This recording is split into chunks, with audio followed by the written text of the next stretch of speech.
Yo, what up guys, I'm Sammy and welcome back to the Soul Drop, and this is my performance review of the 361 Degrees DVD 2. So this is Spencer Dinwiddie's signature shoe with 361 Degrees, which is a Chinese company, and he signed with them a couple years back. Of course, he did have his own company. He did have his own shoe that he made. It was actually called the Kairos, I believe. I wonder what happened to that, but he did sign with a Chinese company, and he's had some pretty, or actually the DVD one, just one shoe, was actually really nice, especially for the price.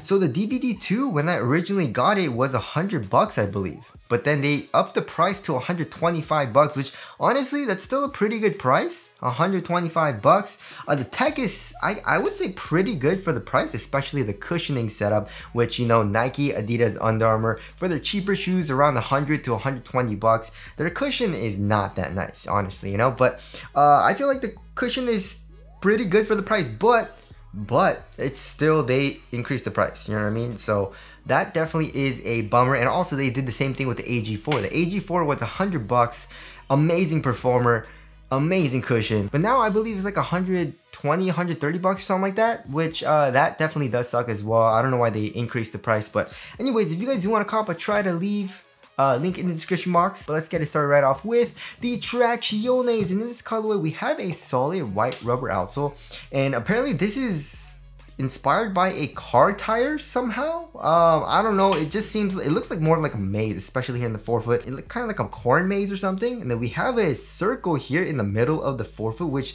is weird. Usually they have it where the ball of your foot is too, but that's also exposing the quick CQ tech foam right here in the forefoot and here in the heel. So how was the traction? So on a clean court, the traction is absolutely amazing. You have an amazing bite. It's pretty much top tier. You have a really good stop, and also you don't really have to break it in. Right out the box, you're gonna have amazing stops. So I really like that. But of course, the question is, how is the performance on dust? Because most of us, especially if we're playing on like a 24-hour fitness, LA Fitness court, it's usually dirty, it's usually dusty. So how is the performance on dust? It's okay. So for example, in the DVD 2 and also another shoe from 361 that I'm trying out, the Big 3 5.0 Quick Pro, they both have amazing tractions on a clean court, but they do pick up dust. And it's not terrible, but it does pick up dust, right? But another shoe that I was playing alongside those two shoes was the Wade Flash. And the Wade Flash was picking up way less dust than these two shoes. So I don't know what it was. Maybe it's because these grooves are a little bit closer together, but it does pick up dust pretty quickly actually. And it does start to slide around a little bit. It's not terrible. It's not like I'm sliding out like crazy. It's not dangerous or anything, but you know, it does affect the performance. It does slide around a little bit if I do let a little bit too much dust build up here on the outsole. But it was a very easy wipe, right? But I did need to wipe frequently. So if you don't like wiping, of course, it's not amazing, but if you do keep up with your wipes, you should be good to go on a dusty court. Also for durability, I feel like the durability isn't going to be the best. The rubber actually isn't that hard. Also, there's not a whole bunch of surface area either, so I don't think this will be the best on an outdoor court. So yeah, honestly, I had a really good time because, you know, it was raining a little bit when I was testing these out, but when it was dusty, I didn't have the best time. But of course, if I did keep up with my wipes, I didn't really mind it all too much, but it was kind of annoying at times. And also this shoe does squeak a good amount. It has a pretty loud, high-pitched squeak, which I do like. Of course, it has nothing to do with performance, but I like to have a nice squeak, right? Now moving on to the heel to toe transition. Overall, it does feel pretty dang smooth. So here in the heel, we got a nice little curved shape, and also it's kind of exposed as far as the cushion goes, like the foam. So we have the quick CQ tech foam here exposed. We do have a nice little plastic or TPU cage surrounding the NRG X foam, right? Also here in the back of the heel a little bit as well. And then coming here into the forefoot, we got a nice curved shape and a good amount of forefoot flex, right? So it's not super like springy or anything. You know, there is a nice little rebound back, but it's not super springy because it is very easy to bend. So it just overall feels really smooth, especially when you're doing heel dominant strides down the court. Now moving on to the cushioning setup. So I definitely feel like it is a missed opportunity, right? So like I mentioned before, the AG4 has amazing cushion because because of that soft mesh strobe board, right? So that's also another thing that I'm pretty disappointed about in the Big 3 5.0 Quick Pro. That one and also the DVD2 are not using a soft mesh strobe board, right? So first of all, the insole is alright, just feels like a regular Ortholine insole. It adds a little bit to the stepping comfort, right? But nothing too crazy.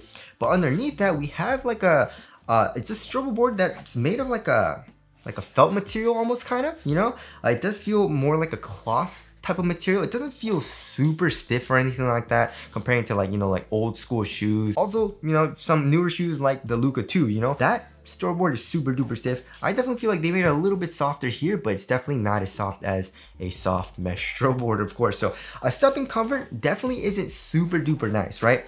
But as far as the setup goes, so we have quick CQ Tech foam, which basically looks like Boost, right? But it feels a little bit bouncier than Boost, but it's also just as soft, right? And then around that, it's kind of like going around the perimeter. It's almost kind of like a cage, right, for the foam, but they are using NRGX foam, which is kind of weird. I don't know why they would use that, because they caged a lot of it here on the lateral side anyway.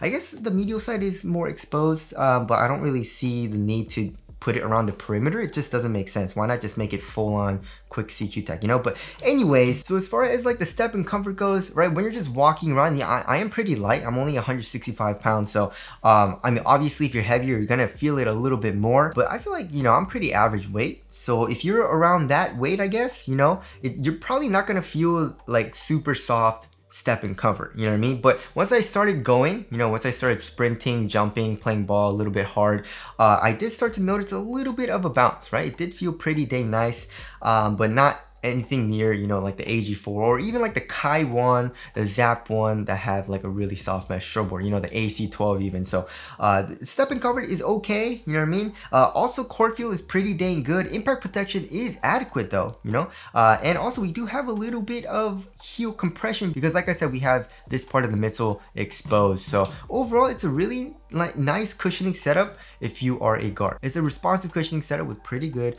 step and comfort and responsiveness and core feel with adequate impact protection. So it's nothing crazy amazing, you know, but overall I would say it's a pretty nice cushioning setup for a guard. So there's that. Moving on to the upper, so we have TPU yarns pretty much, right? And it feels kind of cheap and also kind of flimsy, especially once you get it in first. It does break in and get a little bit softer and nicer, but it's nothing amazing, I would say, especially for the quality. Like, still kind of, you know, it sounds kind of flimsy and a little bit glued down, you know what I mean? But yeah, it overall is really thin though, right? It's thin, it conforms to your foot pretty well, and also we do have a bit of fuse over the toe box, right? Also like coming around here as well, you know, but on top of the toe box, it seems not as fused, you know? And then here in the midfoot, it's really, really thin. And then for the tongue, we have like an average amount of padding. It's not super well padded or anything, but it does feel kind of cozy on top of your foot. And then we have a half booty construction tongue with this kind of like lacing system, right? So they're calling it the quick wrap system, and it's pretty cool. It's basically like a strap that goes through the eyelets, right, on the medial side, and then wraps around that, and then the laces go through that. And once you do tighten the laces, it kind of tightens these two straps over your midfoot a little bit, you know what I mean? And I would say they made it a little bit too long, because once you tighten the laces, it kind of goes a little bit into the middle of the tongue. So it's kind of weird, but I would say it works pretty well. But honestly, you know, you don't really need it all too much. I feel like, you know, regular laces do the job, you know? Also here in the ankle area, we have pretty minimal padding as well, but I do like this lining material. It's just like this nice textile material with this really cool kind of like pattern on it, right? So overall, I mean, when it was $100, I was like, oh, it's not that bad, you know, but for $125, I definitely feel like the quality isn't the best, you know, like I said, it does feel a little flimsy, a little kind of glued down, but on foot, honestly, it's not that bad. I would just say, you know, just be careful on the durability, because this material is on the thinner side of things, especially here in the toe box. But if you are looking for kind of like a minimal upper that does overall feel pretty dang supportive, this is pretty dang nice, right? And now moving on to the fit, so I went true to size, and it does run a little bit long. I would say there's like a centimeter of length for me, but also it does run a little narrow, like I would say slightly narrow, right? And also here in the toe box, it's not super snug. I would say maybe a little bit tighter than normal, but I could still curl my toes up just a tiny bit. So I don't know, if I would have gone down half a size, I think it would be a little too small for me. So going true to size, I feel like was good because like I said, the length isn't even that much, you know?